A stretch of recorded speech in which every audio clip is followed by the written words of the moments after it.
ganito na yung ulam ko, Dolds. Idol, ganito lang yung mga ulam ko. Masarap na, pwede na sa akin. Mangga, kamatis, saka sibuyas, pwede na. Masarap na to.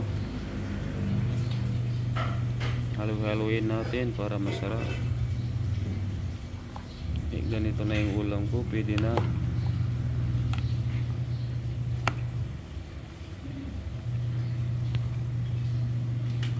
Haluin natin. Almusal, mangga.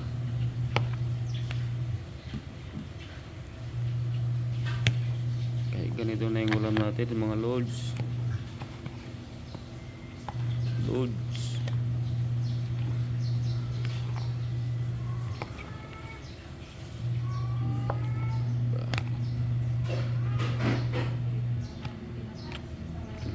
Masarap nga to, may tinapa, saka piretong talong, nilagang okra. Masarap na. Saka talbos ng kamote, yun number 1, masarap ng talbos kamote.